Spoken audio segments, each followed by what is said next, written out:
যেখানে আমি যাই আলহামদুলিল্লাহ যুবকদের ঢল নামে। আলহামদুলিল্লাহ আজকে শুনলাম যে মোট 8টা প্যান্ডেল। কয়টা? এটা হচ্ছে সেন্ট্রাল প্যান্ডেল। ওই 8টা প্যান্ডেলে 8টা প্রজেক্টর দেয়া।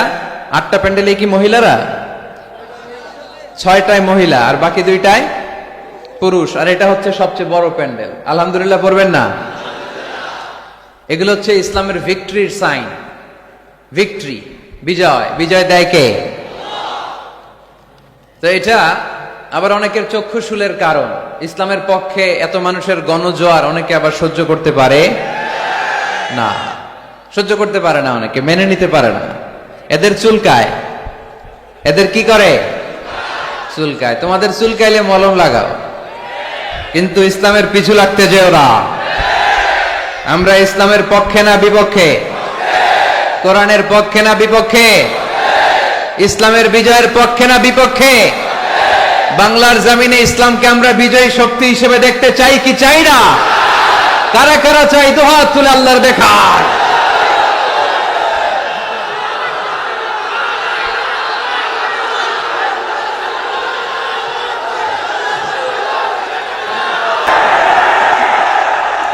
মাশাআল্লাহ, এটা খুব ভালো একটা নিদর্শন, ভালো sign. It's a very good sign that the young society they are coming to the তাফসীর প্রোগ্রাম। এখন ওই গানের কনসার্টে ছেলেপেলারা ততটা যায় না, ঠিক কিনা? বিপিএল এর খেলা দেখতে যায় না, স্টেডিয়াম গুলো ফাঁকা পড়ে থাকে, কিন্তু কোরআনের মাহফিলে লোক জায়গা দেওয়া যায় না। এটা প্রমাণ করে ইসলামের বিজয় এটা অবশ্যম্ভাবী, ঠিক কিনা? আমাদেরকে একটু পরীক্ষা দিতে হবে, স্যাক্রিফাইস করতে হবে, ইসলামের পথে চলতে হবে, আল্লাহর সাহায্যের অপেক্ষায় থাকতে হবে, তাহলে এই বিজয় আসবে, ঠিক কিনা? কারণ আমরা বিপদ আপদকে ভয় করি না, আমরা সবর করি। আমরা জানি যে রাত্রি যত গভীর হয় অন্ধকার তমানিসা ভেদ করে শোভে সাদিক হয়। আমরা জানি গর্ভবতী নারীর পেটের ব্যথা যত বাড়তে থাকে নতুন মেহমান আসার সময় ঘনাতে থাকে। আমরা জানি মুমিনের জীবনে বিপদ আপদ পরীক্ষা যত বাড়তে থাকে মুমিনের সুসময় কাছে আসতে থাকে। এজন্য আমরা ভরসা রাখি একজনের উপর, তিনি কে? আমি যুবক ভাইদের প্রতি শুকরিয়া যে আপনারা এসেছেন। কচিকাচা সোনার মণিরা যারা এসেছে তোমাদেরকে শুকরিয়া। মিডিয়ার ভাইরা, অনেক মিডিয়া কর্মী এসেছে, এরাও আমাদের মতো দিন নাই রাত নাই এক জেলা থেকে আরেক জেলায় কোরআনের কথাগুলো যে রেকর্ড করে তারা ছড়িয়ে দেয়, আমরা তাদের জন্য দোয়া করি। আল্লাহর মেহেরবানি যে আমরা শুরু করতে পেরেছি, আর আপনারা অনেকটা ঠান্ডা হয়ে আসছেন। এইখানে কি এই যে মাঝখানে এই জায়গায় ও বসারও জায়গা নাই। আহা আহা,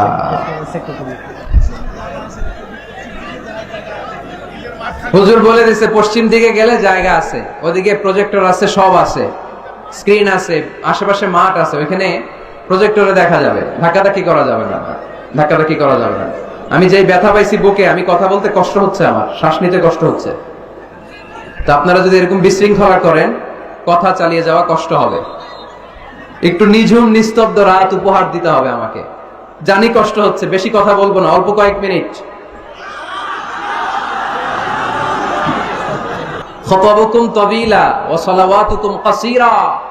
কিয়ামতের আগে বক্তব্য হবে লম্বা, সালাত হবে খাটো।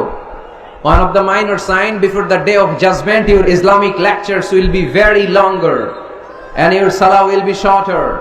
কিয়ামতের আগে তোমাদের বক্তব্য হবে লম্বা, সালাত হবে খাটো। আমরা এখন বক্তব্য শুনতে পছন্দ করি, লম্বা সালাত, লম্বা সুজুদ, লম্বা রুকু', লম্বা তাসবিহ তাহলিল, এগুলো পছন্দ করি না। চেঞ্জ করতে হবে, সিস্টেমটা একটু চেঞ্জ করতে হবে। আমাদের সিফাত হাসানের কথা না বললেই না, অনেক কষ্ট করছে এই প্রোগ্রামের জন্য। তাকে আমি দিনের জন্য খুব ভালোবাসি। আমাকে অনুরোধ করছে, হুজুর এই কথাটা বলে দিয়েন যে আমি আপনার পিএস না, আমারে জ্বালায় ফেলতেছে। তো এই জনসমুদ্রের কাছে আমি বললাম সে আমার পিএস না, আমার ছোট ভাই। আমার এই প্রোগ্রামে আসার আসল কারণ হচ্ছে জাফরি হুজুর অর্ডার করেছেন। হুজুরের অর্ডার, এটা তো মাথা পেতে নিতে হবে, মুরব্বী। দোয়ার জন্য আসছি, তো এই জন্য সিফাত হাসান আমাদের সাথে যোগাযোগ করে প্রোগ্রামগুলো অ্যারেঞ্জ করে। সে আসলে আমার প্রোগ্রাম রাখে না। সিফাত, তোমার কথা পৌঁছে দিয়েছে লোকজনদের কাছে। সম্মানিত ভাইয়েরা, আমাদের সময় অনেক কম, কথা অনেক বেশি, তাই কথা না বাড়িয়ে আমরা মূল কথায় চলে যাই। আজকে আমি মনে মনে ভেবে এসেছি the leadership qualities of our beloved Prophet Muhammad sallallahu alaihi wasallam. আল্লাহ রাসূল সাল্লাল্লাহু আলাইহি ওয়াসাল্লামের নেতৃত্ব দেওয়ার গুণাবলী, তিনি কি করে উম্মাহকে লিড দিয়েছেন, কি করে ভালো নেতা হওয়া যায়, কি করে আমাদের এই নেতৃত্বের সংকট দূর করা যায়, আজকের এই চমৎকার রজনীতে এ ব্যাপারে কিছু কথা আমি রাখবো। ওমা তৌফিকি ইল্লা বিল্লাহ। তার আগে একজন আমাকে শোনান যে নেতা কাকে বলে? Who is the leader? নেতা কে? হ্যাঁ, কি করে? যে নেতৃত্ব দেয়, আর যিনি সঠিক পথ দেখায়, আর যিনি ইমাম। মাশাআল্লাহ, সুন্দর। আর এদিক থেকে বলো, যার নির্দেশ মানি। মাশাআল্লাহ, অনেক কথা চলে আসছে। মাশাআল্লাহ, ঠিক আছে। তো হু ইজ দ্য লিডার? নেতা কাকে বলে, এটা দিয়ে শুরু করি আজকে। নেতা হচ্ছে ওই লোক যে পথ দেখায়, ঠিক কিনা? কল্যাণের পথ, সমৃদ্ধির পথ, উন্নয়নের পথ, জান্নাতের পথ, ঠিক কিনা? লিডার কাকে বলে? The leader is one who knows the way, shows the way and goes the way. I repeat, আমি আবার বলছি, the leader is one who knows the way, who shows the way, who goes the way. নেতা তারে বলে who knows the way, যে পথ চিনে, নিজে পথ চিনে, shows the way, তারপরে মানুষের পথ চিনায়, পথ দেখায়, তারপর goes the way, সবাইরে নিয়ে ওই পথে চলতে পারে। চিল্লায় বলি ঠিক কিনা? নিজেও রাস্তা চিনে, রাস্তা চিনায়ও দিতে পারে, আবার ওই রাস্তায় সবাইকে নিয়ে চলতেও পারে। এজন্য নেতা নেতা ঠিক হওয়া দরকার। এটা হোক সামাজিক নেতা, হোক প্রতিষ্ঠানের নেতা, হোক মসজিদের নেতা বা ইমাম বা রাজনৈতিক নেতা, যে কোনো পর্যায়ে আল্লাহ তাআলা যাকে নেতৃত্বের জায়গায় বসিয়েছে উনি পথ দেখানোর দায়িত্ব নিয়েছে। তাই নেতা যদি পথ হারায়, পথ হারাবে অনুসারী। নেতা যদি পথ হারায়, পথ হারাবে বাংলাদেশ। নেতা যদি পথ হারায়, পথ হারাবে আমার লাল সবুজের পতাকা। এজন্য আমরা আমাদের সকল পর্যায়ের নেতৃবৃন্দদের জন্য এই প্রোগ্রাম থেকে দোয়া করি, আল্লাহ তাআলা ওনাদেরকে যেন সুপথে রাখে এবং আমাদেরকেও যেন ওনারা সঠিক পথে পরিচালিত করতে পারে। আমরা সবাই আওয়াজ করে পড়বো আমিন।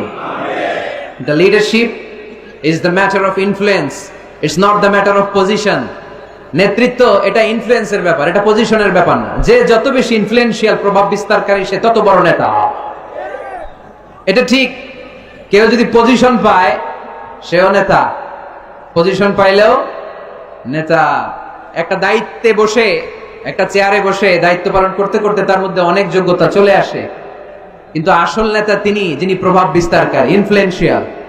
এবার বলেন তো, আমার নবী বিশ্বনবী মুহাম্মদ রাসূলুল্লাহ সাল্লাল্লাহু আলাইহি ওয়াসাল্লাম উনি প্রভাব বিস্তারকারী নেতা ছিলেন কি ছিলেন না?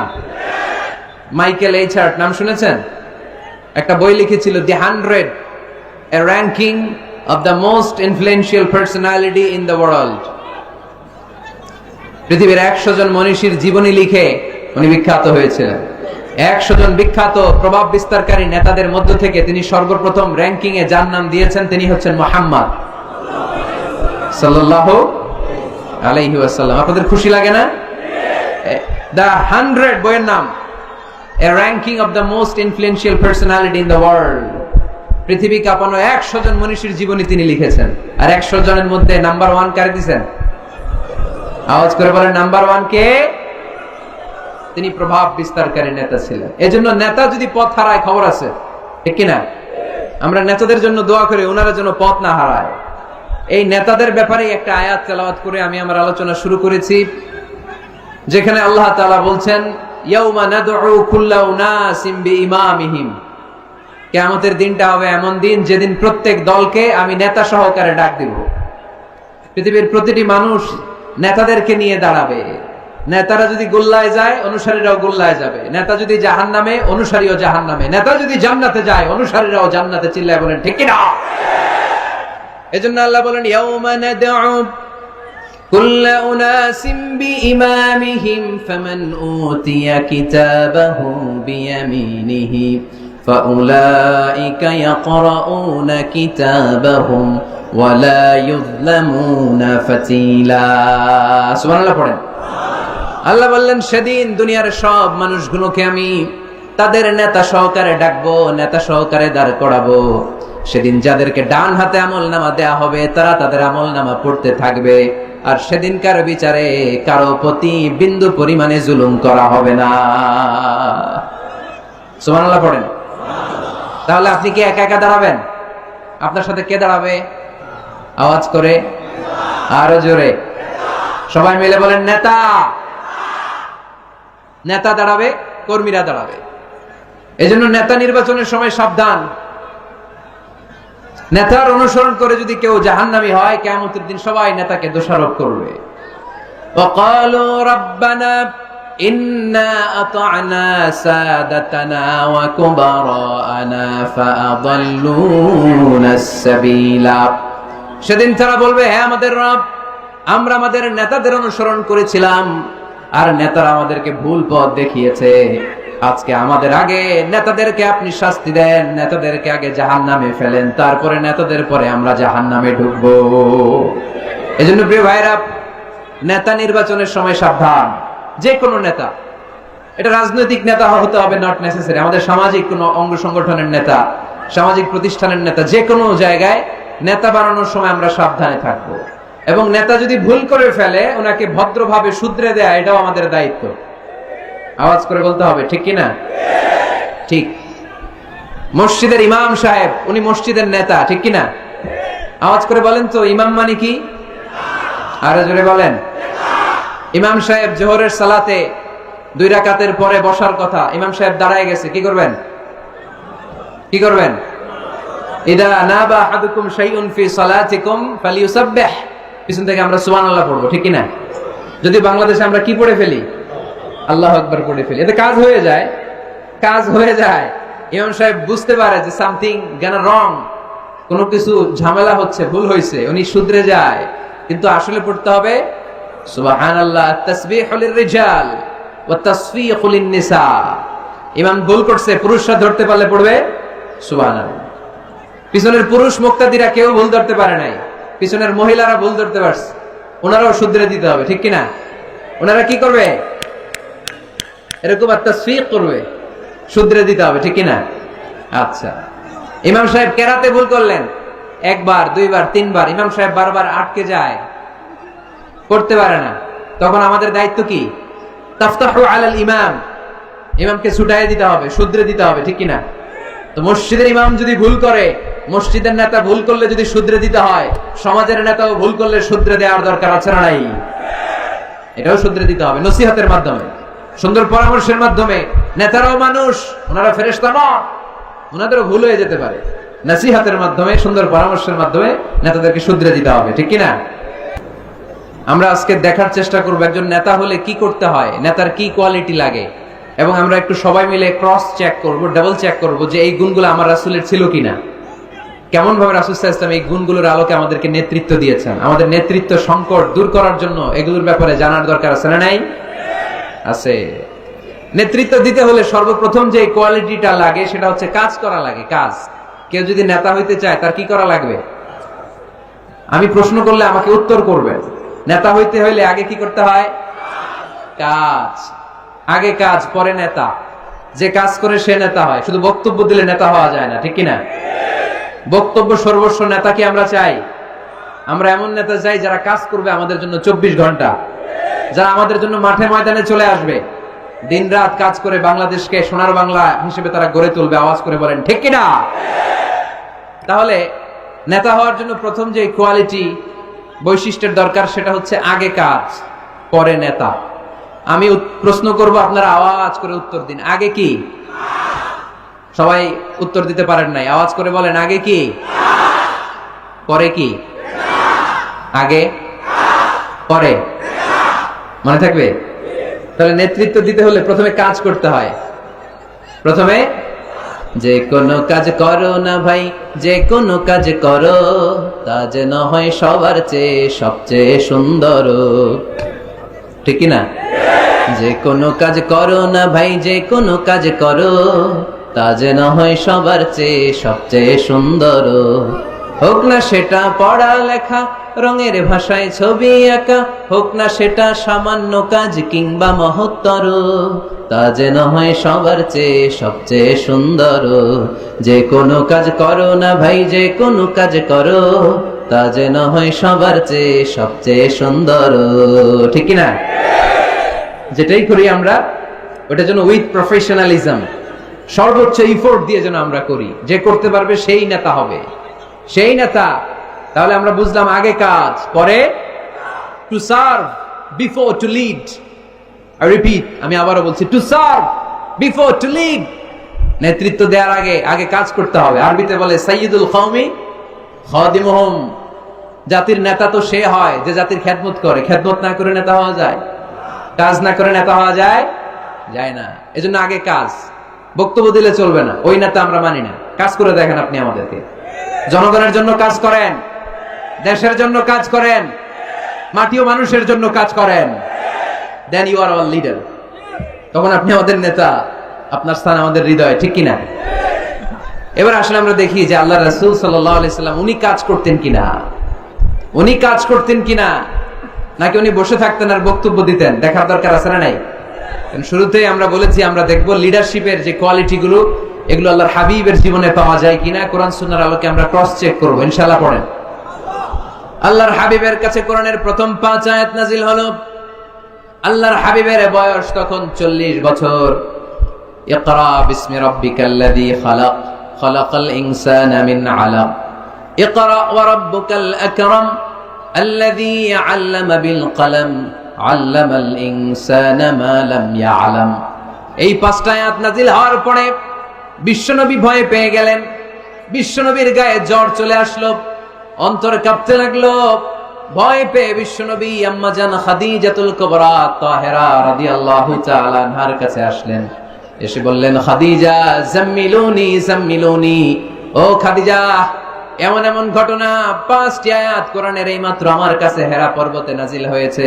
আমার মনে হয় আমি বাঁচবো না, আমারে তোমরা কম্বল চাপা দাও। কি চাপা দাও? কি চাপা দাও? কম্বল চাপা দাও। জাম্মিলুনি, আমার কম্বল দিয়ে চাপ দিয়ে ধরো, আমার শীত লাগে, আমার ভয় লাগে, মনে হয় আমি বাঁচবো না। আম্মা জান খাদিজা বললেন, আল্লাহি লা ইউখজিকাল্লাহু আবাদা, ও মুহাম্মদ আপনি ভয় পাবেন না, কখনোই আল্লাহ আপনারে অপদস্থ করবে না। কারণ ইন্নাকা লা তাসিলুর রাহিমা, ও মুহাম্মদ নিশ্চয় আপনি আত্মীয়তার সম্পর্ক বজায় রাখেন। ওয়া তাসদুকুল হাদিসা, সব সময় সত্য কথা বলেন। ওয়া তাহমিলুল কাল্লা, আপনি মানুষের বোঝা বইয়ে দেন। ওয়া তাকসিবুল মা'দুমা, যার টাকা পয়সা নাই তারে আপনি রোজগার করে দেন। ওয়া তাকরিউদ দাইফা, আপনি সব সময় মেহমানদারি করতে পছন্দ করেন। ওয়া তুঈনু আলা নাওয়াইবিল হক, সত্য যেখানে বিপন্ন সেখানে আপনি সত্যের বীর সৈনিক হয়ে দাঁড়িয়ে যান। কে বলতেছে? স্ত্রী। কে বলে? স্ত্রী। কার ব্যাপারে বলে? হাজবেন্ডের ব্যাপারে বলে। প্রিয় ভাইরা মনে রাখবেন, কারো ব্যাপারে সঠিক তথ্য যদি পেতে চান, বড় সাহেবের ব্যাপারে বড় সাহেবের ড্রাইভারের কাছ থেকে খোঁজ নিয়েন, বড় সাহেবের ঘরের কাজের বুয়ার কাছ থেকে একটু খোঁজ নিয়েন, বড় সাহেবের বাড়ির দারোয়ান থেকে একটু খোঁজ নিয়েন, আর বড় সাহেবের বউয়ের কাছ থেকেও খোঁজ নিয়েন। এই 4টা সোর্স থেকে যদি আপনি বড় সাহেবের ইনফরমেশন নেন, সব আসল ইনফরমেশন বেরিয়ে আসবে। চিল্লায় বলেন ঠিক কিনা? আল্লাহর হাবিব সাল্লাল্লাহু আলাইহি ওয়াসাল্লামের স্ত্রী আম্মা জান খাদিজাতুল কুবরা তাহেরা রাদিয়াল্লাহু তাআলা আনহা বললেন, আল্লাহি লা ইউখজিকাল্লাহু আবাদা, মুহাম্মদ আপনি ভয় পাবেন না, আপনি ভয় পাবেন না। আল্লাহর শপথ, আমার তো এই আত্মবিশ্বাস আছে আল্লাহ কখনো আপনারে অপদস্থ করবে না। কারণ আপনি আত্মীয়তার সম্পর্ক বজায় রাখেন, সব সময় সত্য কথা বলেন। আপনি সব সময় সত্য বলেন। মানুষ বোঝা টানতে পারে না, তাদের বোঝা আপনি টেনে মাথায় দিয়ে দেন। সুবহানাল্লাহ পড়বেন না? তাকসিবুল মা'দুম, যার উপার্জনের কিচ্ছু নাই, টাকা পয়সা নাই, তারে আপনি উপার্জন করে দেন। আপনি টাকা জমায়া মানুষের মধ্যে দান করেন। আগে আপনি ছাগল চড়াতেন, অল্প কিছু টাকা পয়সা পেতেন।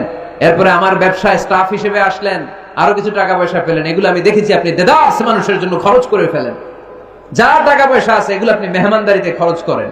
আর যেখানে সত্য বিপন্ন সেখানে আপনি লড়াকু সৈনিক হয়ে দাঁড়িয়ে যান। 6টা গুণের কথা বললেন। সুবহানাল্লাহ পড়েন।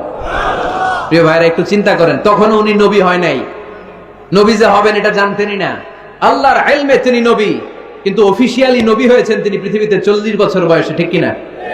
তার মানে নবী হওয়ার আগেই, অফিশিয়ালি কোরআন আসার আগেই অফিসিয়ালি নবুয়ত পাওয়ার আগেই আমার বিশ্বনবী জনকল্যাণমূলক কাজ শুরু করে দিয়েছিলেন। চিল্লায় বলতে হবে ঠিক কিনা? নেতা হন নাই, কিন্তু কাজ শুরু হয়ে গেছে। His mission is there, his vision is there, his work is there. নবী হন নাই, ওহী আসে নাই, কিন্তু কাজ বন্ধ ছিল। কথা কন, কাজ ঠিকই চলেছে। সেই ছোট্টবেলা থেকে তিনি দানবীর, ছোট্টবেলা থেকে মেহমান খাওয়াতে পছন্দ করেন, ছোট্টবেলা থেকে কখনো মিথ্যা বলেন না, ছোট্টবেলা থেকে আত্মীয়দের খোঁজ খবর নেন। সেই ছোটবেলা থেকে ইয়াং বয়স থেকেই সত্য যেখানে বিপন্ন সেখানে তিনি লড়াকু সৈনিক হয়ে দাঁড়িয়ে যান। তার মানে আগে নবী কাজ করছেন, পরে নেতৃত্ব আসছে। কথা বুঝি নাই? আগে কি? চিল্লায় বলতে হবে আগে কি? নেতা হতে যাদের শখ, আগে কাজ করো, আগে পরিশ্রম করো, আগে জনগণের সেবা করেন, জনকল্যাণমূলক কাজের সাথে নিজেকে সম্পৃক্ত করেন। নেতৃত্ব আপনার হাতে এমনিতেই ধরা দিবে। আগে কাজ, পরে ক্ষমতা, ঠিক কিনা? তাহলে লিডারশিপ কোয়ালিটির প্রথম যে কোয়ালিটিটা আজকের এই আলোচনা থেকে আমরা জানলাম, যে নেতা হতে হলে you have to serve first, then you will be the leader. আগে আপনাকে সার্ভিস দিতে হবে, খেদমত করতে হবে। নেতৃত্বের লোভ নিয়ে বসে থাকা যাবে না, আগে কাজ। নেতা হই আর না হই, কাজ আমার চলবে। মাই মিশন ইজ দেয়ার। কোন অপশক্তি, কোনো কিছুই আমার কাজকে থামায় ফেলতে পারবে না। চিল্লায় বলেন ঠিক কিনা? আগে কাজ, পরে নেতা, ঠিক কিনা? প্রথম পয়েন্টটা বুঝতে পারছেন? নেতা হইতে হলে প্রথমে কি করতে হয়? আওয়াজ করে বলেন আগে কি, পরে। মাশাআল্লাহ, এই তো বুঝতে পারছি। নেতা হওয়ার 2 নাম্বার কোয়ালিটি হচ্ছে you have to overcome the challenges and you have to face the trials. আপনাকে চ্যালেঞ্জ মোকাবেলা করার ক্ষমতা থাকতে হবে, বাধা বিপত্তি ডিঙিয়ে সামনে যাওয়ার ক্ষমতা থাকতে হবে, তাইলে আপনি নেতা। নেতা যদি দুর্বল চিত্তের হয়, এটা কি নেতা না খেতা? হ্যাঁ, নেতা হইতে হলে আপনাকে চ্যালেঞ্জ মোকাবেলা করতে জানতে হবে। পাহাড় সম চ্যালেঞ্জ, আপনি এটাকে ডিঙ্গিয়ে চলে যেতে হবে। কোনো কিছু তাকে নাড়ায় না, সে অনড়। কোনো কিছুতে সে টলে না, সে অটল, সে নেতা, ঠিক কিনা? এজন্য আল্লাহ বললেন ওয়াইদ বিতালা ইব্রাহিম রাব্বুহু বিকালিমাতিন ফাতাম্মাহুন্না ক্বালা ইন্নী জাঈলুকা লিন-নাসি ইমামা। ও নবী, স্মরণ করেন সে সময়ের কথা যখন আমি ইব্রাহিমকে অনেকগুলো পরীক্ষা করেছিলাম। প্রতিটা পরীক্ষায় ইব্রাহিম সফলতার সাথে উত্তীর্ণ হয়েছে। আর এই কারণে ইব্রাহিমকে ফলাফল স্বরূপ আমি জানিয়ে দিলাম, ইব্রাহিম ইন্নী জাঈলুকা লিন-নাসি ইমামা, আমি তোমাকে গোটা বিশ্বের মানুষের ইমাম বানায়া দিলাম, নেতা বানায়া দিলাম। ইন্নী জাঈলুকা লিন-নাসি ইমামা। When Allah test Ibrahim with some trials and he successfully overcome all the trials, and Allah said, Ibrahim, I'm gonna make you the leader. Ibrahim যতগুলো পরীক্ষা নিয়েছে সবগুলাই পাস। আগুনের পরীক্ষা পাস, নমরুদের পরীক্ষা পাস, কাবা ঘরের দায়িত্ব দেওয়া হয়েছে, এই পরীক্ষায় পাস। সন্তানকে মরুভূমিতে রেখে আসতে বলা হয়েছে, পাস। যতগুলো পরীক্ষা আমি নিলাম সবগুলাই তুমি পাস। তুমি বাধা বিপত্তি ডিঙিয়ে নিজেকে প্রমাণ করতে সক্ষম হয়েছ। আর ফলাফল স্বরূপ আমার ঘোষণা, ইন্নী জাঈলুকা লিন-নাসি ইমামা, আমি তোমার ইমাম বানায় দিলাম, নেতা বানায় দিলাম। তার মানে নেতা হতে হলে যত ওভারকাম আছে, স্ট্রাগল আছে, চ্যালেঞ্জ আছে, এগুলো ডিঙিয়ে সামনের দিকে আগাতে হয়। নেতা ভয় পাইলে চলে না। চিল্লা এখন ঠিক কিনা? বাধা আসবে, বিপত্তি আসবে, নেতা অটল অনড়, তাহলেই চিনি নেতা। বুঝতে পেরেছেন? এবার আমরা দেখি যে আল্লাহ রাসূল সাল্লাল্লাহু আলাইহি ওয়াসাল্লামের জীবনে বাধা বিপত্তি ছিল কিনা, চ্যালেঞ্জ তিনি ওভারকাম করেছিল কিনা। আপনাদের কি মনে হয়, আমার নবীর জীবনে কোনো বাধা বিপত্তি ছিল না? আওয়াজ শুনে তো মনে হয় ছিল না। হ্যাঁ, আবু জাহেল তো আল্লাহ রাসূলকে লাল গালিচার সংবর্ধনা দিছিল, তাই না? হ্যাঁ, গোলাপ ফুলের বিছানা বানায় রাখছিল, তাই না? পাহাড় সম চ্যালেঞ্জ ওভারকাম করে তিনি নিজের নেতৃত্বের প্রমাণ দিয়েছেন। নিজেকে প্রমাণ করে করে তিনি সামনের দিকে এগিয়েছেন, ঠিক কিনা? যেন তেন পরীক্ষা বিশ্বনবী দেন নাই। এমন এমন পরীক্ষা রব্বুল আলামিন বিশ্বনবীর কাছ থেকে নিয়েছেন, গোটা বিশ্বের কোন নবী ওই পরীক্ষা দেয় নাই। আল্লাহর হাবিব সাল্লাল্লাহু আলাইহি ওয়াসাল্লামকে পাগল বলা হয়েছে, হয় নাই? কবি বলা হয়েছে, গণক বলা হয়েছে, গণক। আল্লাহ রাসূল সাল্লাল্লাহু আলাইহি ওয়াসাল্লামকে বলা হয়েছে আফতার, লেস কাটা, নির্বংশ।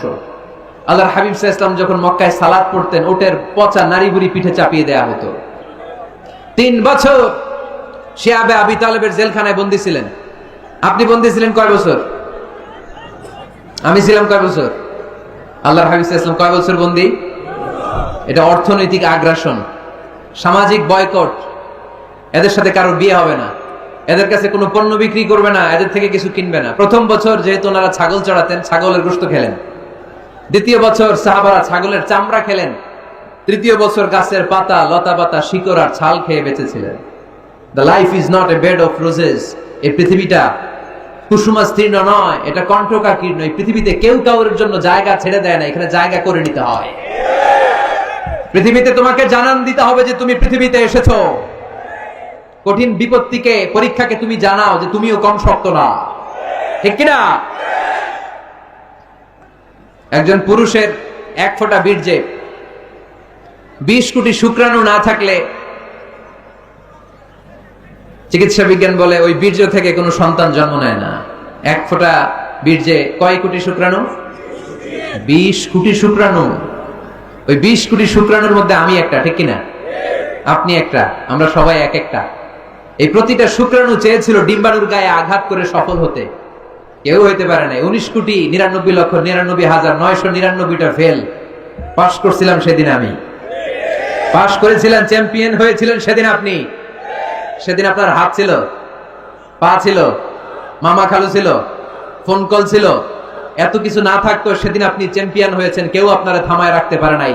তার মানে এই পৃথিবীর বুকেও কেউ আপনারা থামায় রাখতে পারবে না। চিল্লায় বলেন ঠিক কিনা? পারবে না। অদম্য সাহস আর শক্তি সম্ভাবনাকে দিয়ে আল্লাহ তাআলা মানুষকে তৈরি করেছেন। এক একটা মানুষের যে কি ব্রেনের ক্যাপাসিটি, তার যে কত ক্ষমতা আল্লাহ দিয়েছেন মানুষ জানেই না। আল্লাহর হাবিব সাল্লাল্লাহু আলাইহি ওয়াসাল্লাম এরকম বাধা বিপত্তি অতিক্রম করে নিজেকে প্রমাণ করে করে সামনের দিকে এগিয়েছেন। 3 বছর জেল খাটলেন। মক্কা থেকে 80 কিলোমিটার পথ পাড়ি দিয়ে তিনি তায়েফে গেলেন। তায়েফে কেন গেলেন? জমি কেনার জন্য, তাই না? কথা কয় না? 10 বিঘা জমি কেনার প্ল্যান করছিলেন তায়েফের। হ্যাঁ, নিজের কোন লাভের জন্য গেছেন তায়েফে? তায়েফবাসীদেরকে জাহান্নামের আগুন থেকে বাঁচানোর জন্য, নিজের লাভের জন্য না। তায়েফবাসীরা যেন জাহান্নামে ফেরেশতাদের লাথি না খায়, তায়েফবাসীরা যেন জাহান্নামের আগুনে না জ্বলে, ওদেরকে বাঁচানোর জন্য, ওদের লাভের জন্য আল্লাহর হাবিব সাল্লাল্লাহু আলাইহি ওয়াসাল্লাম গিয়েছিলেন। সেখানে তিনি ওয়েলকামড হন নাই, সেখানে পাথর বৃষ্টি মারা হয়েছে। এমন তাবৎ কোন অত্যাচার নাই বিশ্বনবীর উপর করা হয় নাই। 3টা জায়গায় কি সুশ্রী দেহ আমার নবীর, কি সুন্দর ছিল আল্লাহর হাবিব সাল্লাল্লাহু আলাইহি ওয়াসাল্লামের শরীর। তিনি বলতেন আনা মালিহুন ওয়া আখি ইউসুফু সাবিহুন, আমি লাবণ্যময় সুন্দর, আমার ভাই ইউসুফ সাদা সুন্দর। মিলহুন থেকে মালিহ, মিলহুন মানে লবণ, লবণ থেকে লাবণ্যময়। আমি লাবণ্যময় সুন্দর, আমার ভাই ইউসুফ সাদা সুন্দর। এই সুন্দর মানুষটার দেহে পাথর মারা হয়েছে। Can you imagine that? আপনি কি কল্পনা করতে পারেন? 3টা জায়গায় বিশ্বনবীকে আক্রান্ত করা হয়েছে, রক্তের বন্যা বইয়ে গিয়েছিল। আওয়াজ করে বলেন ঠিক কিনা? খেয়ে না খেয়ে দিন প্রচারের কাজে নিজেকে দিয়েছ বিলিয়ে, তায়েফের কাফিরেরা চিনল না সে আলো, দুষ্ট ছেলেদের পিছু দিল লেলিয়ে। পাথরের আঘাতে ক্ষত বিক্ষত হয়ে সারা শরীর থেকে রক্ত ঝরে। হে রাসূল তোমাকে ভুলি আমি কেমন করে, হে রাসূল তোমাকে ভুলি আমি কেমন করে। ঠিক কিনা? তায়েফের ছেলেরা রক্তাক্ত করেছিল সেদিন আমার নবীকে। বিশ্বনবী অটল, অনড়, মন খারাপ করেননি, সবর ইখতিয়ার করেছেন, মাফ করে দিয়েছেন। নিজ এলাকা থেকে চলে যেতে বাধ্য করা হয়েছে। হিজরত করলেন মক্কা থেকে মদিনায়। আহা, মক্কাকে এত ভালোবাসতেন বিষ্ণু ইসা ইসলাম। হিজরতের রাতে বারবার মক্কার দিকে তাকায়, বারবার তাকায়, চোখের পানি ছাড়ে আর বলে মক্কা তো আহাব্বুল বিলাদ ইলাইয়া, মক্কা আমার কাছে সবচেয়ে প্রিয় নগরী, প্রিয় শহর। লাউলা উখরিজতু লামা খরাজতু, আমার যদি জোর করে মক্কা থেকে তাড়িয়ে দেয়া না হতো আমি জীবনও মক্কা ছেড়ে কোথাও যেতাম না। নিজ এলাকা ছেড়ে চলে গেলেন। খাইবারে খাবারের মধ্যে বিষ মিশিয়ে দেয়া হবে, জানেন ঘটনা? এক ইহুদি নারী দাওয়াত দিয়েছে বিশ্বনবীকে। বিষ্ণু ইসা ইসলাম দাওয়াত পেলে ফিরাতেন না। তিনি গেলেন, খাসির গোশত খেতে পছন্দ করতেন। খাসির গোশতের মধ্যে পয়জন মিক্স করে দেয়া হলো, বিষ। এই বিষের ব্যথায় তিনি আজীবন কষ্ট পেয়েছেন। এন্তেকালের আগে তিনি বলেছিলেন, ওই যে খায়বারের যুদ্ধে যে ব্যথাটা আমি পেয়েছি বিষের কারণে, ওই ব্যথা আজকে আমার আবার উঠেছে। এজন্য আমার নবীর মৃত্যুটা ছিল শাহাদাতের মৃত্যু। তাকে বিষ্ণু ইসা ইসলামকে বিষ খাইয়ে এই দুনিয়া থেকে বিদায় করানো হয়েছে। স্বাভাবিক মৃত্যু ছিল না বিশ্বনবীর, ওই বিষের ব্যথায় তিনি মৃত্যুর আগে কাতরাচ্ছিলেন। ব্ল্যাক ম্যাজিক করা হয়েছে, 6 মাস অসুস্থ। লাবিদ ইবনুল আসাম ইহুদিদের মিত্র বিশ্বনবীরে ব্ল্যাক ম্যাজিক করেছে। ব্ল্যাক ম্যাজিক চিনেন না? বান মারে না এলাকায়, নরসিংদীতে আছে। কি বলে এটারে, কি কয়? হ্যাঁ, কি মারে? বান মারে, জাদুটোনা, এগুলো করেন আপনারা? এগুলো করেন না।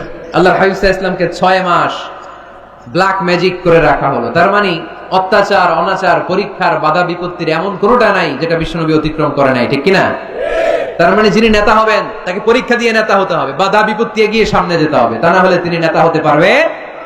তার সবগুলা গুণ বিশ্বনবী সাল্লাল্লাহু আলাইহি ওয়াসাল্লামের মধ্যে ছিল। আলহামদুলিল্লাহ পড়েন। নেতা হওয়ার জন্য 3 নম্বর যে কোয়ালিটি লাগে সেটা হচ্ছে এলোকোয়েন্স, বাগ্মিতা। বক্তব্য দিতে জানা লাগে, বক্তব্যে পারঙ্গমতা থাকা চাই, ফাসাহাত, বালাগাত জানা চাই। নেতা যদি ভাষণ দিতে না পারে এটা কি নেতা? কথা কয় না, এটা নেতা? এজন্য নেতা হইতে হইলে কি করা লাগে? ভাষণ দিতে জানা লাগে। দেখবেন যত বড় নেতা তত চমৎকার তার ভাষণ। আমাদের এদেশের স্বাধীনতার স্থপতি বঙ্গবন্ধু শেখ মুজিবুর রহমানের সেই 7ই মার্চের রেসকোর্সের ভাষণ মনে আছে? এবারের সংগ্রাম মুক্তির সংগ্রাম, এবারের সংগ্রাম এখনো কানে বাজে, ঠিক কিনা? যতদিন বাংলাদেশ থাকবে ততদিন এই ভাষণ থাকবে কি থাকবে না? তাহলে নেতা হইতে হইলে এরকম ভাষণ জানা লাগে। বারাক ওবামার নাম শুনছেন? কথা কয় না, শুনছেন? শুনছেন? এই লোকটাও চমৎকার ভাষণ দিতে জানতো। যে এলাকায় যাইতো ওই এলাকা ধরে ডাক দিত, লোকজন খুশি হয়ে যেত। নির্বাচনে জিতে প্রথমে উনি গেল শিকাগো সিটিতে, আমেরিকা একটা শহর আছে শিকাগোতে, বিশাল বড় অ্যাসেম্বলি। উনি ভাষণ শুরু করলেন এভাবে, হ্যালো শিকাগো, মানে পুরো শিকাগো শহরটার একটা ডাক দিলেন। শিকাগোর লোক তো আনন্দে আটখান হয়ে কাই, খুশি। তার মানে নেতাকে ভাষণ দিতে জানতে হয়, কথা বলতে না জানলে নেতা হইতে পারে? কথা বলেন। বক্তব্যে পারঙ্গমতা থাকা চাই, অসাধারণ বক্তব্য দেওয়ার ক্ষমতা থাকা চাই। এবার আসুন দেখি বিশ্বনবী সাল্লাল্লাহু আলাইহি ওয়াসাল্লামের এটা ছিল কি ছিল না? আল্লাহর হাবিব সাল্লাল্লাহু আলাইহি ওয়াসাল্লামের বক্তব্য দেওয়ার গুণাবলী ছিল কি ছিল না? সহিহ মুসলিমের বর্ণনা, আল্লাহর হাবিব সাল্লাল্লাহু আলাইহি ওয়াসাল্লাম বলেন, উতিতু জাওয়ামিউল কালিম, আমাকে আল্লাহ তাআলা জাওয়ামিউল কালিম দিয়েছে। মানে আমি এমন কথা বলি, কথাগুলো ছোট কিন্তু এর আবেদন অনেক বড়। আমি কথা বলি অল্প কিন্তু এটার impact in the heart of people, in the heart of the listener, যারা শুনে তাদের হৃদয়ে এটার প্রভাব অনেক বেশি। আমার কথাগুলো concise in wording but comprehensive in meaning. বলি কম, অর্থ বেশি। 1000 লাইন ব্যাখ্যা করো, আমার কথাকে ব্যাখ্যা শেষ করা যায় না। চিল্লায় বলেন ঠিক কিনা? তিনি জাওয়ামিউল কালিম জানতেন, এত সুন্দর পরিষ্কার পরিচ্ছন্ন আরবি ভাষায় তিনি কথা বলতেন। আবার আম্মা জান বলেন, সেই বুখারীর বর্ণনা, আল্লাহর হাবিব সাল্লাল্লাহু আলাইহি ওয়াসাল্লাম যখন বক্তব্য রাখতেন, লাউ আদাহুল আদুল আহসাহু, কেউ যদি চাইতো আল্লাহর হাবিব সাল্লাল্লাহু আলাইহি ওয়াসাল্লাম বক্তব্যে কয়টা বাক্য বলেছেন, কয়টা শব্দ বলেছেন, কয়টা বর্ণ ব্যবহার করেছেন, চাইলে প্রতিটা বাক্য আর শব্দ হাতে গোনা যেত। সুবহানাল্লাহ নাই? এত সুন্দর পরিচ্ছন্ন আরবিতে তিনি বক্তব্য করতেন, কথা বলতেন। লাউ আদাহুল আদুল আহসাহু, কেউ চাইলে গুনতে পারতো রাসূল সাল্লাল্লাহু আলাইহি ওয়াসাল্লাম ওনার ভাষণে কয়টা বাক্য বলেছেন, ওনার এই বক্তব্যে তিনি কয়টা শব্দ ব্যবহার করেছেন, চাইলেই গুনা যেত। সুবহানাল্লাহ পড়েন। আল্লাহর হাবিব সাল্লাল্লাহু আলাইহি ওয়াসাল্লাম যখন বর্ণনা করতেন, বুখারীর বর্ণনা, আ'আদাহা সালাসান, গুরুত্বপূর্ণ কোনো কথা বললে এটা 3 বার রিপিট করতেন, হাত্তা তুফহামা আনহু, যাতে এটা সহজে বোঝা যায়। গুরুত্বপূর্ণ কথা বলার সময় কয়বার বলতেন? আল্লাহর হাবিব সাল্লাল্লাহু আলাইহি ওয়াসাল্লাম একবার তাকওয়ার ওয়াজ করছিলেন আর বলছিলেন, আত-তাকওয়া হা হুনা, আত-তাকওয়া হা হুনা, আত-তাকওয়া হা হুনা, ওয়া ইউশিরু ইলা সাদরিহি 3 মাররাত। তাকওয়া এখানে, তাকওয়া এখানে, তাকওয়া এখানে বলে তিনি অন্তরের দিকে 3 বার ইঙ্গিত করেছেন। সুবহানাল্লাহ পড়বেন না? তাকওয়া থাকে কোন জায়গায়? কোথায়?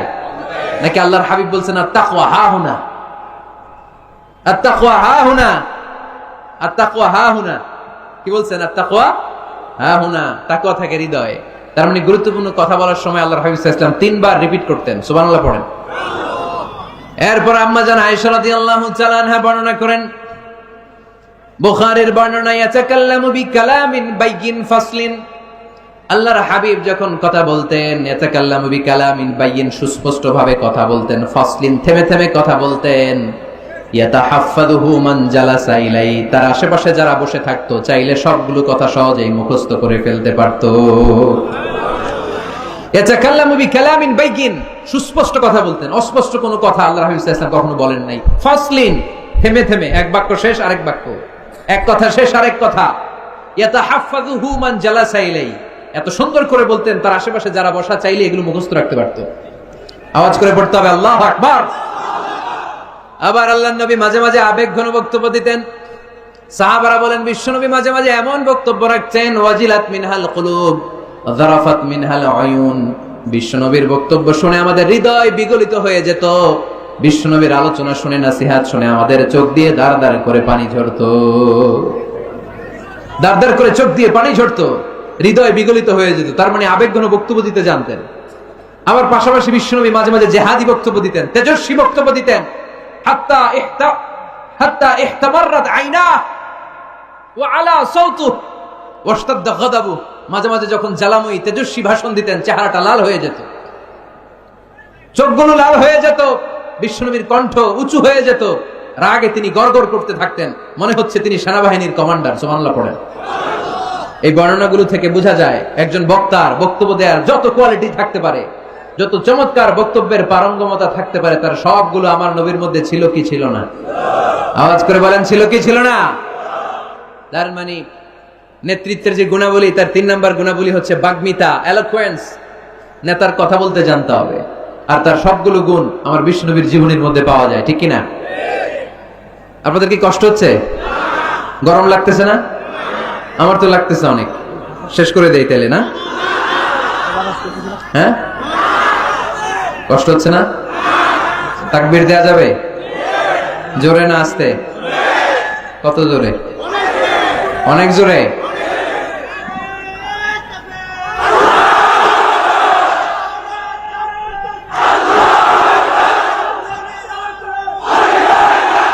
পানি আসছে?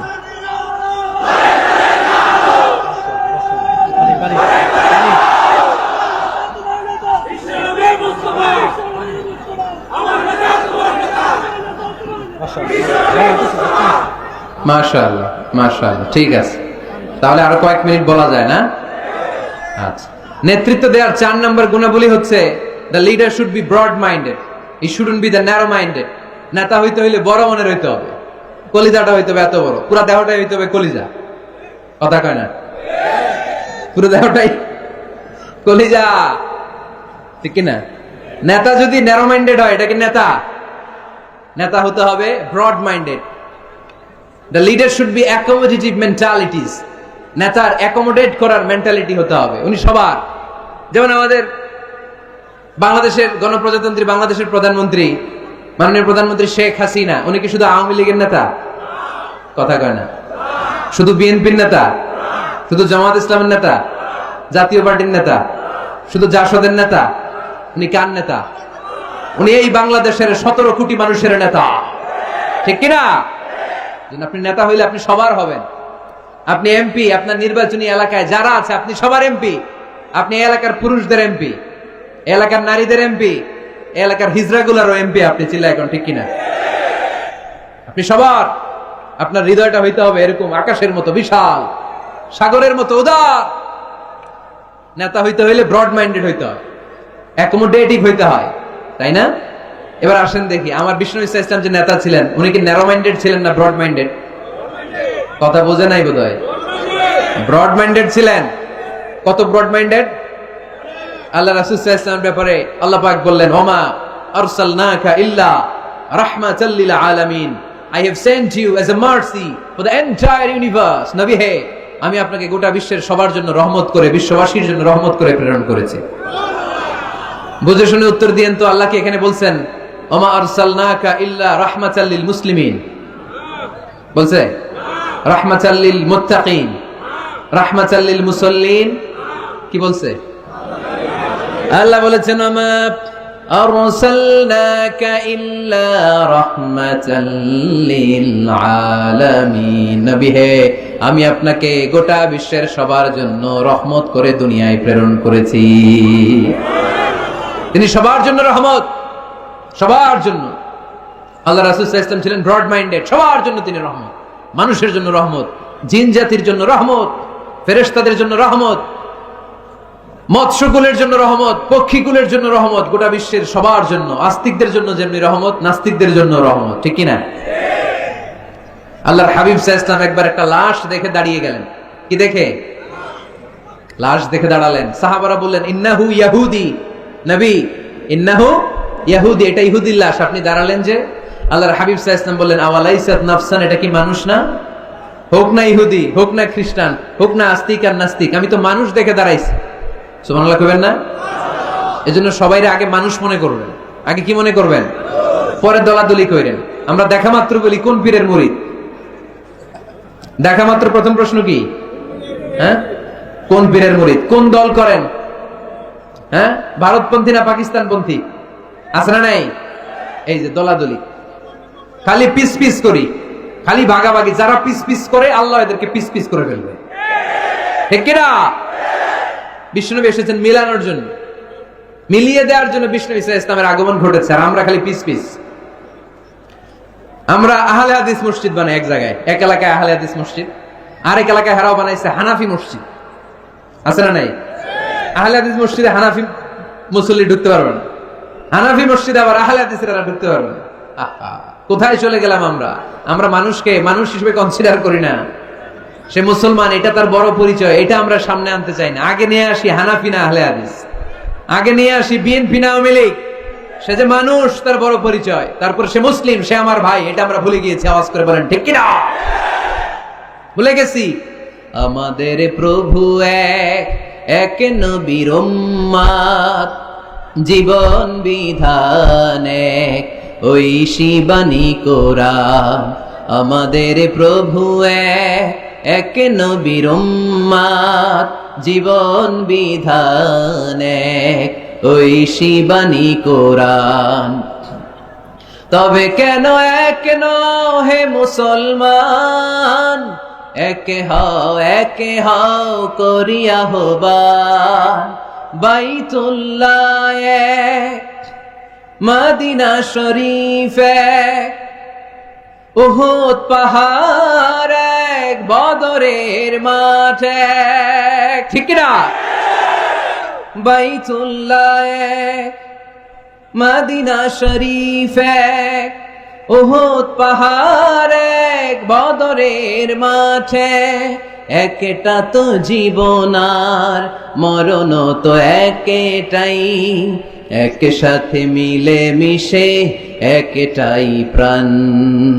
তবে কেন এক হে মুসলমান, একে হও করিয়া হবান। আমাদের প্রভু এক, এক নবীর উম্মত, জীবন বিধান এক, ওই শিবানী কোরআন। তবে কেন এক হে মুসলমান, একে হও করিয়া হবান, ঠিক না? বাইতুল্লাহ এক, মদিনা শরীফ এক, বদরের মাঠ এক, উহুদের প্রান্তর এক, কোরআন এক, নবী এক, আল্লাহ এক। কিন্তু আমরা আছি কিলাকিলি নিয়ে, ঠিক কিনা? এই কিলাকিলি আমরা আর করতে চাই? দলাদলি আমরা করতে চাই? আমরা ঐক্য চাই। আমরা কি চাই? এমন ঐক্যের সিন্ডিকেট আমাদের গড়তে হবে যাতে কোনো অপশক্তি এই সিন্ডিকেটকে ভাঙতে না পারে। চিল্লায় বলো ঠিক কিনা?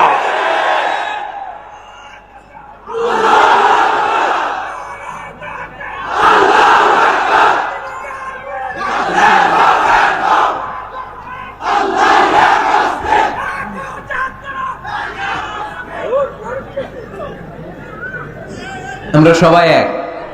আওয়াজ করে বলতে হবে আমরা সবাই কি? আরো জোরে, আমরা সবাই কি? আল্লাহর হাবিব সাল্লাল্লাহু আলাইহি ওয়াসাল্লাম ইহুদির লাশ দেখে দাঁড়ায়। অন্যরা বললেন ইন্নাহু ইয়াহুদি, আপনি যে ইহুদির লাশ দেখে দাঁড়ান। সাহাবী বললেন আওয়ালাইসাত নাফসান, এটা কি মানুষ না? আমি তো মানুষ দেখে দাঁড়িয়েছি। আল্লাহর হাবিব সাল্লাল্লাহু আলাইহি ওয়াসাল্লাম বললেন এটা কি মানুষ না? আমি তো মানুষ দেখে দাঁড়িয়েছি। জাদুল মাআদ ফি হাদি খায়রিল ইবাদ, ইবনুল কাইয়িম আল জাওজিয়ার লেখা আল্লাহ রাসূল সাল্লাল্লাহু আলাইহি ওয়াসাল্লামের বায়োগ্রাফির উপর একটা বই। এই বইতে এবং আসির আল হালাবিয়াতে একটা ঘটনা এসেছে যে আল্লাহর হাবিব সাল্লাল্লাহু আলাইহি ওয়াসাল্লামের সাথে দেখা করার জন্য নাজরান থেকে ৬০ জন খ্রিস্টান পাদ্রী এসেছিল। কয়জন?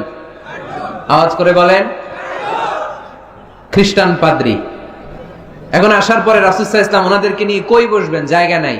এক সাহাবী বলে এক কাজ করি, যেহেতু দুপুরবেলা আসছে, পাহাড়ের ছায়া আছে, এই ছায়াতে নিয়ে বসি। আল্লাহর হাবিব বললেন না, এরা খ্রিস্টান মেহমান, আবার পাদ্রী, ওই ধর্মের আলেম, এদের কি বুঝি পাহাড়ের মরুভূমিতে নিয়ে বসা যায়?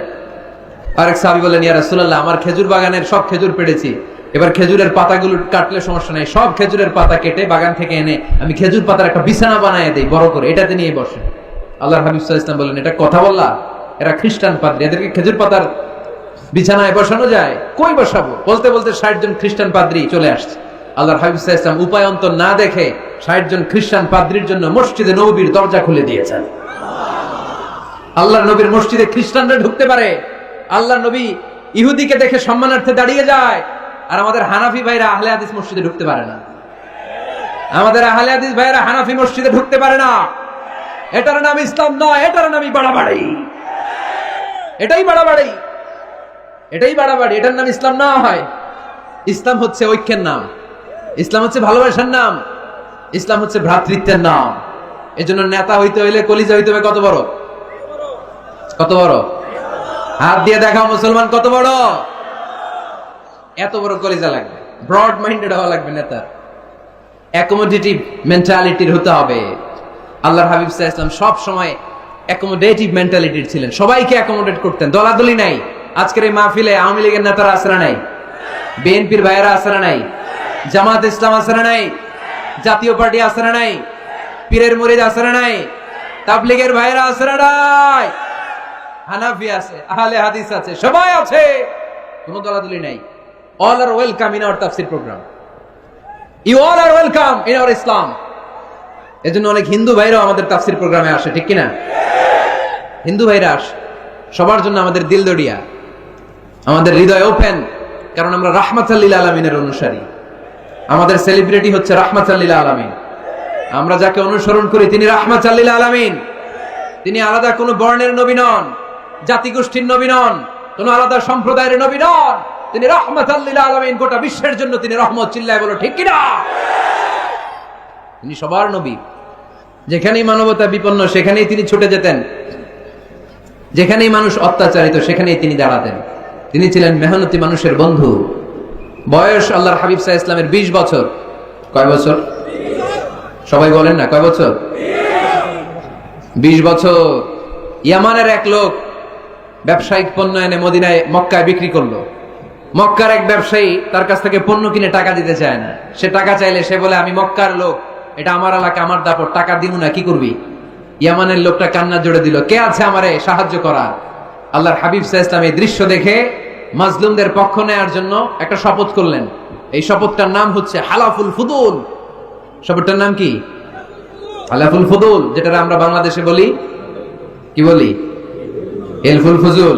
নরসিংদীতে এরকম আছে না নাই? হিলফুল ফুজুল নামে কোনো সংগঠন করেন নাই আপনারা? আছে না? মাশাআল্লাহ, এই যারা করছে আছে। আল্লাহর হাবিব সাল্লাল্লাহু আলাইহি ওয়াসাল্লাম হালাফুল ফুদুল করেছেন, হাতে হাত রেখে শপথ করলেন যে মক্কার জমিনে কোনো টেন্ডারবাজি চলবে না, কোনো চাঁদাবাজি চলবে না, কোনো অন্যায় চলবে না, দুর্বলের উপর সবলের অত্যাচার চলবে না। যারাই মাজলুম হবে হাতে হাত রেখে আমরা তাদের সাথে দাঁড়িয়ে যাব। এরকম টেন্ডারবাজি বন্ধ করার দরকার আছে না নাই? চাঁদাবাজি বন্ধের দরকার আছে না নাই? ক্যাসিনো বিজনেস থামায় দেওয়ার দরকার আছে না নাই? মাদক আর সন্ত্রাসকে রুখে দাঁড়ানোর দরকার আছে না? ইসলাম সবসময় জঙ্গিবাদের বিরুদ্ধে, ইসলাম সবসময় মাদকের বিরুদ্ধে, ইসলাম সবসময় কট্টরপন্থার বিরুদ্ধে, ইসলাম সবসময় শান্তির পক্ষে, ঠিক কিনা? ইসলাম আর জঙ্গিবাদ কি এক? জেহাদ আর জঙ্গিবাদ কি এক? আরে জেহাদ হচ্ছে জঙ্গিবাদকে কবর দেওয়ার জন্য আল্লাহ পাঠিয়েছে। চিল্লায় বলেন ঠিক কিনা? যারা হকের বিপক্ষে, যারা মানুষের কষ্টের কারণ হয়, যারা জুলুমবাজ, এরা হচ্ছে জঙ্গি। আর যারা সত্যের পক্ষে এরা মুজাহিদ, ঠিক কিনা? এইখানে যারা আসছে আজকের মাহফিলকে সফল করেছে, এরা প্রত্যেকে এক একটা মুজাহিদ, ঠিক কিনা? আর যারা মাহফিল বন্ধ করতে চায়, কোরআনের আওয়াজকে থামায় দিতে চায়, এরাই হলো আসল জঙ্গি। এরাই জঙ্গি।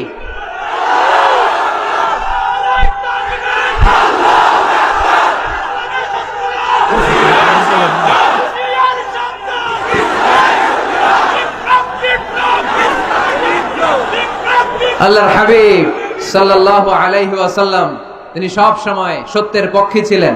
তার মানে এই পৃথিবীতে সবচেয়ে বড় মুজাহিদের নাম হচ্ছে মুহাম্মদ সাল্লাল্লাহু আচ্ছা দেখি আপনাদের কমন সেন্স কতটুকু। আল্লাহর হাবিব যদি সবচেয়ে বড় মুজাহিদ হয়, তাহলে আল্লাহর হাবিব সাল্লাল্লাহু আলাইহি ওয়াসাল্লামের সময়ের সবচেয়ে বড় জঙ্গিটার নাম কি? আবু জাহেল, ঠিক কিনা? মুসা আলাইহিস সালাম ছিলেন মুজাহিদ, তার মানে ওনার সময়ের সবচেয়ে বড় জঙ্গিটার নাম কি? ইব্রাহিম আলাইহিস সালাম ছিলেন মুজাহিদ, ওনার সময়ের সবচেয়ে বড় জঙ্গির নাম কি? এখনো যারা কোরআনের পক্ষে, ইসলামের পক্ষে, আমার নবীর পক্ষে, এরা এক একটা মুজাহিদ, আর যারাই কোরআনের বিপক্ষে এরা এক একটা জঙ্গি। এরাই জঙ্গি। ডেফিনেশন খুব সহজ। যারা হকের পক্ষে মুজাহিদ, যারা কল্যাণের পক্ষে এরা মুজাহিদ, যারা হকের বিপক্ষে এরা জঙ্গি। এই জঙ্গিবাদের কবর রচনা করার জন্য আল্লাহ তাআলা জিহাদকে ফরজ করেছেন। এজন্য জিহাদ আর জঙ্গিবাদকে কখনো গোলানো যাবে। আল্লাহর হাবিব সাল্লাল্লাহু আলাইহি ওয়াসাল্লাম ছিলেন মেহনতি মানুষের বন্ধু। মেহনতি খেটে খাওয়া মানুষকে আমার নবী এত ভালোবাসতেন যে বিদায় হজের মতো এত গুরুত্বপূর্ণ ভাষণেও বাদ যায়নি খেটে খাওয়া মানুষের কথা। তিনি বলেছেন, আরিকাকুম আতঈমুহুম মিম্মা তাকুলুন ওয়াকসুহুম মিম্মা তালবিসুন। খবরদার, তোমাদের অধীনস্থ কর্মচারীদের সাথে খারাপ আচরণ করো না। তোমরা যা খাবে তাদেরও তা খেতে দিও, তোমরা যা পড়বে সেখান থেকে তাদেরকেও পোশাকের ব্যবস্থা করে দিও। মেহনতি মানুষের কথা বিষ্ণুনবী বিদায় হজের ভাষণও বলেছেন, ঠিক কিনা? তার মানে আমার নবী কি ন্যারো মাইন্ডেড ছিলেন না ব্রড মাইন্ডেড? আওয়াজ করে বলতে হবে, ন্যারো মাইন্ডেড না ব্রড মাইন্ডেড? Broad minded. এই ছেলে, তোমার এত ফটো সেশন লাগে কেন? কিসে বসে থাকো, এত ফটো তুলো না তো। নেতা হইতে হইলে বড় মনের অধিকারী হইতে হয়। তার মানে এই কোয়ালিটি আমার নবীর মধ্যে ছিল কি ছিল না? আওয়াজ করে বলতে হবে, ছিল কি ছিল না? কষ্ট হইতেছে আপনাদের?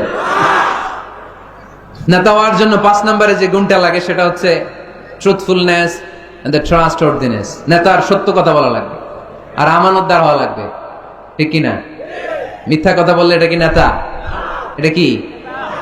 হ্যাঁ, আমি কই নাই, আপনারা কইছেন, আমার কোনো দোষ নাই। ট্রাস্টওয়ার্দিনেস থাকতে হবে, মানে আমানতদারিতা থাকতে হবে। আল্লাহর হাবিব সাল্লাল্লাহু আলাইহি ওয়াসাল্লাম কোথাও গেলেই মক্কার লোকেরা খুশি হয়ে যেত, বলতো যা আমিন রাদিনা বে, আরে আমিন আসছে, আলামিন আস-সাদিক আলামিন, সত্যবাদী এসেছে। ওয়া আনজির আশিরাতাকাল আখরাবিন, হে নবী মুহাম্মদ, তুমি তোমার নিকট আত্মীয়দেরকে এবার জাহান্নামের ভয় দেখাও। মক্কায় যখন এই আয়াত নাজিল হলো, আল্লাহর হাবিব সাল্লাল্লাহু আলাইহি ওয়াসাল্লাম সাফা পাহাড়ের উপরে উঠে ডাক দিলেন, ও কুরাইশের লোকেরা, ও হাশমি খানদানের লোকেরা, ও আমার বংশের লোকেরা। ডাক দেওয়ার সাথে সাথে সব লোক, কারণ কণ্ঠটা চিনা, সবাই বুঝতে পারছে এটা মুহাম্মদ সাল্লাল্লাহু আলাইহি ওয়াসাল্লামের কণ্ঠ। মক্কার সব লোকেরা, ইসলামের একেবারে প্রাথমিক যুগের কথা শোনাচ্ছি, তখনও তিনি বেশি দাওয়াতি কার্যক্রম শুরু করেন নাই। উনি বললেন, ও আমার হাশমি খানদানের লোকেরা, ও আমার আত্মীয়রা। বিষ্ণু সাল্লাল্লাহু আলাইহি ওয়াসাল্লামের কণ্ঠ ছিল পরিচিত, সবাই বের হয়ে আসে, এসে বলল, মুহাম্মদ কেন ডেকেছো? আল্লাহর হাবিব সাল্লাল্লাহু আলাইহি সাল্লাম বললেন, আমি যদি এখন তোমাদেরকে বলি, এখনই আমি যদি তোমাদের বলি এই সাফা পাহাড়ের পেছনে একদল নাঙ্গা তলোয়ার নিয়ে ঘোড়সাওয়ার তোমাদেরকে কচু কাটার জন্য অপেক্ষা করছে, তোমরা কি আমার কথা বিশ্বাস করবা? আমার কথা শুনতেছেন আপনারা? মনোযোগ আছে না গেছে? আল্লাহর হাবিব সাল্লাল্লাহু আলাইহি ওয়াসাল্লাম বললেন, আমি যদি বলি সাফা পাহাড়ের পেছনে নাঙ্গা তলোয়ার নিয়ে একদল ঘোড়সাওয়ার তোমাদেরকে কচু কাটার জন্য অপেক্ষা করছে, বিশ্বাস করবা? মক্কার সবগুলো লোক একসাথে বলল, নাআম, অবশ্যই বিশ্বাস করব, কারণ মা জাররাবনা আলাইকা ইল্লা সিদকা, মুহাম্মদ আমরা জীবনে তোমার থেকে একদিনও একটা মিথ্যা কথা শুনি নাই। We have never been experienced a single lie from you in our life. কথাটার ওজন কত খেয়াল করতে হবে। এই কথাটার ওজন কতটুকু খেয়াল করেন। এলাকার লোকেরা ঘোষণা দিয়ে দিচ্ছে, মা জাররাবনা আলাইকা ইল্লা সিদকান, we have never ever experienced a single lie from you. আমরা আমাদের জীবনে কোনোদিন তোমার থেকে একটা মিথ্যা কথা শুনি নাই, তাই তুমি যাই বলবা তাই বিশ্বাস করো। সুবহানাল্লাহ কইতে পারলেন না? চিন্তা করছেন? চিন্তা করছেন এলাকাবাসীর মন্তব্য বিষ্ণু ঈসা ইসলামের ব্যাপারে কত দামি মন্তব্য। এই এক মন্তব্যে বিগত 40 বছরের সার্টিফিকেট আছে, চিল্লায় বলেন ঠিক কিনা? বিগত 40টি বছর আমার নবী মক্কায় বড় হয়েছেন, মক্কায় ভেড়া চড়িয়েছেন, আম্মাজান খাদিজার আন্ডারে ব্যবসা করেছেন। বিশ্বনবী সব ছিল এই মক্কাবাসীদের সাথে। এই মক্কাবাসীরা এক বাক্যে বিগত 40 বছরের সার্টিফিকেট দিয়ে দিলেন, we have never ever been experienced a single lie from you Muhammad, মা জাররাবনা আলাইকা ইল্লা সিদকান, আমরা জীবনে বিগত 40 বছরে তোমার থেকে একটা মিথ্যা শুনি নাই, তাই তুমি যাই বলবা তাই বিশ্বাস করবে। সুবহানাল্লাহ। এত আসতে নেতা হইতে হইলে এরকম নেতা হওয়া লাগবে। যাতে এলাকার লোক বলতে না পারে যে আপনি মিথ্যাবাদী। সবগুলো লোক যেন দাঁড়িয়ে বলে, জীবনে এর মুখে কোনোদিন মিথ্যা শুনি নাই, জীবনে আমাদের কোনো কাজ করতে যে আমাদের কাছ থেকে একটা পানও খায় নাই, জীবনে আমাদের কাছ থেকে কোনো টাকা নেয় নাই, আজীবন শুধু দিছে, নেয় নাই, দিয়ে গেছে, কিছু চায় নাই। এরকম নেতা হওয়া দরকার আছে না নাই?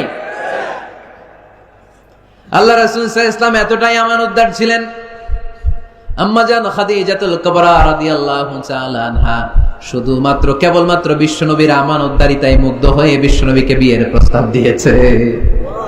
শুধু আমানতদারিতা দেখে তিনি বিয়ের প্রস্তাব দিয়েছিলেন। এতটাই আমানতদার ছিল বিশ্বনবী সাল্লাল্লাহু আলাইহি ওয়াসাল্লাম। কাফির মুশরিকরাও আমানতের প্যাকেট বিশ্বনবীর কাছে রেখে যেত।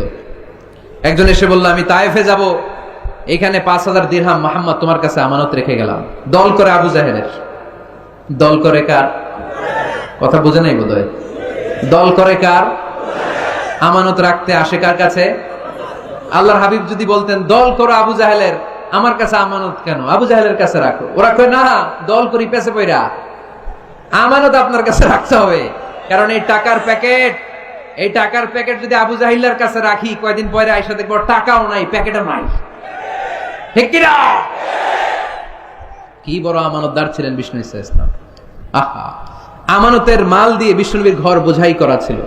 আল্লাহর হাবিব যে রাতে মক্কা থেকে মদিনায় হিজরত করতে যাবেন, ওই রাতে এই আমানতের সম্পদগুলো বুঝিয়ে দেওয়ার জন্য চাচাতো ভাই আলী রাদিয়াল্লাহু তাআলা আনহুকে ডেকে অ্যাপয়েন্টমেন্ট দিয়েছেন যে আলী, আমি তো চলে যাচ্ছি আমার জন্মভূমি মক্কা ছেড়ে মদিনায়, এই আমানতের সম্পদগুলো তোমার দায়িত্বে, তুমি বুঝাইয়ে দেবা। সাইয়েদনা আলী রাদিয়াল্লাহু তাআলা আনহু বলেন, একদিন নয়, 2 দিন নয়, এই আমানতের মালামালগুলো মক্কার লোকদের কাছে পৌঁছাতে আমার 3 দিন সময় লেগেছে। সুবহানাল্লাহ করতে বললেন না? টানা 3 দিন সময় নিয়ে তিনি আমানতের সম্পদ বুঝিয়ে দিয়েছেন। এজন্য বিষ্ণু বলেছেন, ইদা দুকিয়াতিল আমানাতু ফান্তাযিরিস সাআ। সহিহ বুখারীর বর্ণনা, যখন আমানতের খেয়ানত হয়ে যাবে তখন কিয়ামত হয়ে যাবে। এখন আমানতের খেয়ানত আছে না নাই? সাহাবারা বললেন, ইয়া রাসূলুল্লাহ কাইফা ইদাআতুহা, কেমন করে আমানতের খেয়ানত হয়? বিশ্বনবী বললেন, ইদা উসিদাল আমরু ইলা গায়রি আহলিহি ফান্তাযিরিস সাআ। যে লোক যেই চেয়ারে বসার যোগ্য নয়, তারে যখন ওই চেয়ারে বসিয়ে দেয়া হবে তখন কিয়ামত হয়ে যাবে। যে যেটার যোগ্য না, আরে ওই দায়িত্ব দিলে, ওই জায়গায় বসাইলে ঝামেলা আছে না নাই? আমি কোরআনের আয়াত তেলাওয়াত করতে পারি না, আমি হাদিস জানি না, আমি ফিকহ শাস্ত্র জানি না, আমারে বানাইছেন প্রধান বক্তা, যদি এমন হয় তাহলে এটা আমানতের খেয়ানত না? একজনের যোগ্যতা নাই, আরে আপনি বড় দায়িত্ব দিয়ে দিয়েছেন, এটা আমানতের খেয়ানত কিনা? কথা বলেন। কেরাত পড়তে পারে না, শুদ্ধ কেরাত জানে না, বানাইছেন মসজিদের ইমাম, এটা আমানতের খেয়ানত হয়েছে না? যেই লোক যেই চেয়ারে বসার যোগ্য না, তারে যদি ওই চেয়ারে বসায় দেয়, আমানতের খেয়ানত হয়ে যাবে। আর যখনই আমানতের খেয়ানত শুরু হয়ে যাবে তখনই কিয়ামত হয়ে যাবে। চিল্লায় বলেন ঠিক কিনা? তাহলে নেতা হইতে চাইলে সত্যবাদী হন, নেতা হইতে চাইলে আমানতদার হন, বিশ্বনবীর মতো। কার মতো? কার মতো? কথা বুঝতে পারছেন? আরো শুনবেন? হ্যাঁ, হুজুর শেষ করে দেই নাকি? কষ্ট পাচ্ছে।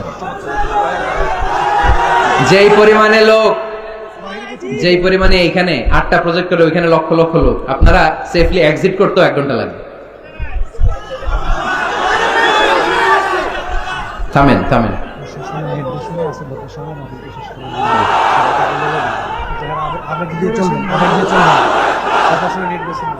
জি,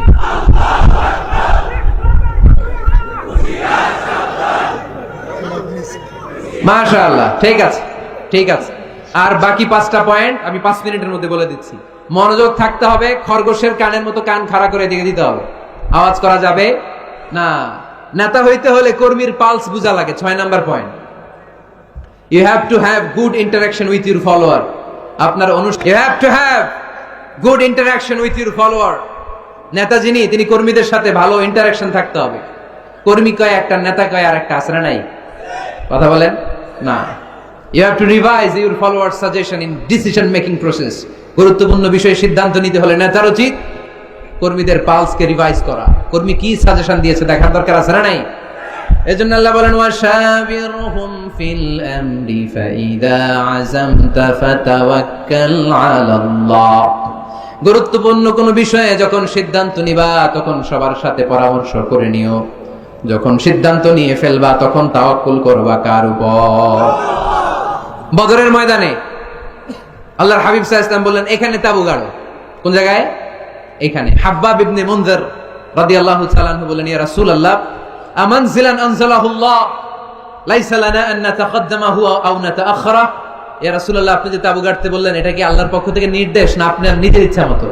আল্লাহর হাবিব বললেন, না, এটা আমার রায়। ওয়াল হারবু ওয়াল মাকিরা, আমার মনে হয়েছে বদরের এইখানে তাবু গাড়লে ভালো হবে। হাব্বাব বলে, না ইয়া রাসূলুল্লাহ, লাইসা হাযা বিমানজিল, এখানে তাবু গাড়লে ভালো হবে না। আল্লাহ রাসূল বললেন, তাহলে কোথায় তাবু গাড়লে ভালো হবে? হাব্বাব ইবনুল মুনজির বললেন, ইয়া রাসূলুল্লাহ, ওই জায়গায়, ওইখানে তাবু গাড়েন, ওইখানে কুয়া আছে, তাহলে বদরের কুয়ার পানি আমরা খাবো। আর ওইখানে দুই দিকে উপত্যকা আছে, বৃষ্টি হইলে উপত্যকার পানি আমরা হাউস বানাইয়া পানি জমায় রাখবো, আমরা পানি খেয়ে যুদ্ধ করবো, আর কাফের গুলো পানি না খেয়ে মরবে। সুবহানাল্লাহ কইতে পারলেন না?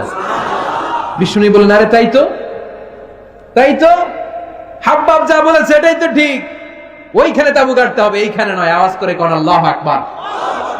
কি লিডার ছিলেন, কি নেতা ছিলেন! মুহূর্তের মধ্যে নিজের সিদ্ধান্ত বাদ দিয়ে কর্মীর সিদ্ধান্ত নিয়েছেন। সুবহানাল্লাহ পড়েন। খন্দকের পরীক্ষা করণের সময় সেই রোম থেকে ছুটে আসা সালমান আল ফারিসি, ইরান থেকে ছুটে আসা সালমান আল ফারিসি পরীক্ষা খননের কথা বললেন। সালমান আল ফারিসির আগে মদিনার কোন লোক এই পরীক্ষা খননের কথা কেউ জানতো না, কেউ জানতো না, কেউ না। পরীক্ষা কেমন? এত ফিট বা এত ফিট মাটি গর্ত করে ফেলতে হবে মদিনার চারদিকে।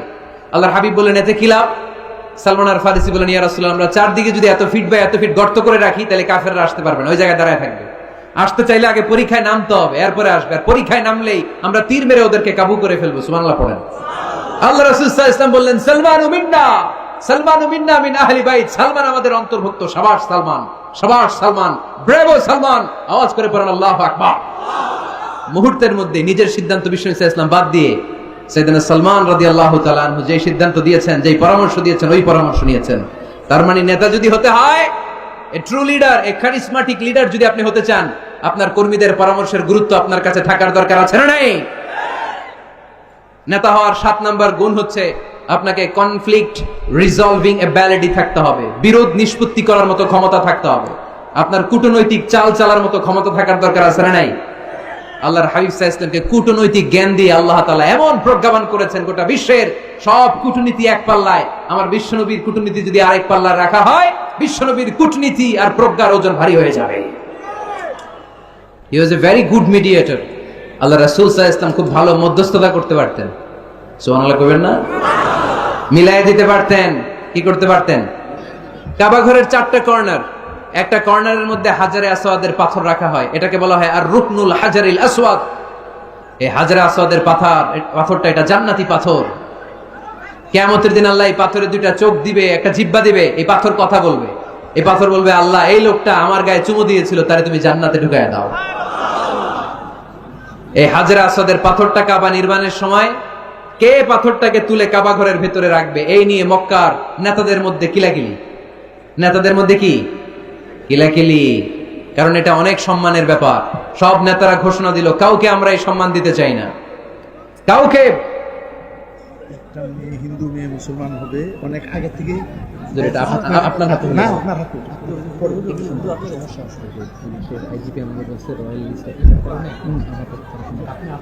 আচ্ছা ঠিক আছে, এইখানেই হব, আর নিয়ে আসা।